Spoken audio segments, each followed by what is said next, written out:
আমাকে হুমকি দিচ্ছে যে আমার সন্তানকে আবার চুরি করে নিয়ে যাবে, নিয়ে গিয়ে আবার যৌতুকের জন্য নির্যাতন করা হবে। নিজ সন্তানকে ব্ল্যাকমেলিং করে হাতিয়ার হিসেবে ব্যবহার করে যৌতুক আদায়, এমন ভয়াবহ অভিযোগ উঠেছে চট্টগ্রামের শাহাবুদ্দিন সুজনের বিরুদ্ধে। স্ত্রী জান্নাতুল ফেরদৌসকে সুকৌশলে নির্যাতন করে শাহাবুদ্দিন একাধিক নারীর সঙ্গে পরকীয়া জড়িয়ে পড়া এবং সংসার থেকে বিচ্ছিন্ন হয়ে পড়া, এই সব মিলিয়ে অস্বস্তিকর পরিস্থিতি সৃষ্টি হয়েছে পরিবারটিতে। 2018 সালে ইসলামিক শরিয়া মোতাবেক সুজন ও জান্নাতুল ফেরদৌসের বিয়ে হয়। তাদের ঘর আলোকিত করে জন্ম নেয় একমাত্র সন্তান ইব্রাহিম খলিল। অভিযোগ অনুযায়ী সন্তান জন্মের অল্প সময়ের মধ্যে নিজ ছেলেকে সামনে রেখে স্ত্রীকে যৌতুকের জন্য চাপ দিতে শুরু করেন সুজন। সন্তানকে আবার চুরি করে নিয়ে যাবে, নিয়ে গিয়ে আবার যৌতুকের জন্য নির্যাতন করা হবে, ব্ল্যাকমেল করা হবে। যৌতুক দিতে অস্বীকৃতি জানালে নেমে আসে শারীরিক ও মানসিক নির্যাতন। গত 5 আগস্ট আকবর্ষা থানায় ভাঙচুর মামলায় গ্রেপ্তার হয়ে 3 মাস জেল খাটেন সুজন। জেল থেকে ছাড়া পাওয়ার পর থেকে তিনি স্ত্রী ও সন্তানের খোঁজখবর না নিয়ে নগরীর প্রশান্তি এলাকার নিজ মা বাবার বাসায় অবস্থান করছেন। অন্যদিকে জান্নাতুল ফেরদৌস সন্তানসহ অনাহারে অর্ধাহারে মানবতার জীবনযাপন করছে বলে অভিযোগ করেন। 3 মাস ধরে আমার আর আমার সন্তানের কোনো খোঁজ খবরও নিচ্ছে না, ভরণ পোষণও দিচ্ছে না।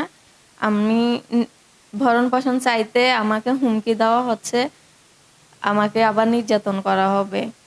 এই বিষয়ে কথা বলতে সুজনের সঙ্গে যোগাযোগ করা হলে তিনি গণমাধ্যমকে বলেন, আমার এই মহিলা এমন কষ্ট দিছে আমারে, মনে করেন মামলাটা দিই, পরিশ্রম করি, সারাদিন পরিশ্রম করে আসি, নির্যাতন হয়, ইয়া করি মামলা শুধু এটার জন্য। তো মামলাটা দিছে, যাক আমি উগ্রম জামিনে আসি আমার কাকা সহ এখানে সবকিছু করছি জামিন জমানোর জন্য। এইদিকে নারী ও শিশু নির্যাতন দমন আইনে ইতিমধ্যে চট্টগ্রাম বিজ্ঞ আদালতে একটি মামলা চলমান রয়েছে। মামলাটি বিচারাধীন থাকায় ভুক্তভোগী পরিবার জানান তারা সমাজের আইন, ন্যায় বিচার ও প্রশাসনিক ব্যবস্থা নিয়ে এখনো আশাবাদী। এইদিকে সুজনের মা ও বাবা গণমাধ্যমকে ঘটনার বিষয়টি বলেন, দিন আমরা যৌতুক চাইছি না এদের কাছে, কয়েছি কি বিয়ের সময় জামাইব দুনোটারে সাজাই দিবেন তোমরা একটু ঢুকে টাকা দান্ডা, ছেলে মারধর করে, ছেলে অত্যাচার করে, আসল কথা এটা সব কিছু মিথ্যা। আসলে এগুলো আমরা জানিও না করতো বা হোলাইনকে আমরা শিখাইও না।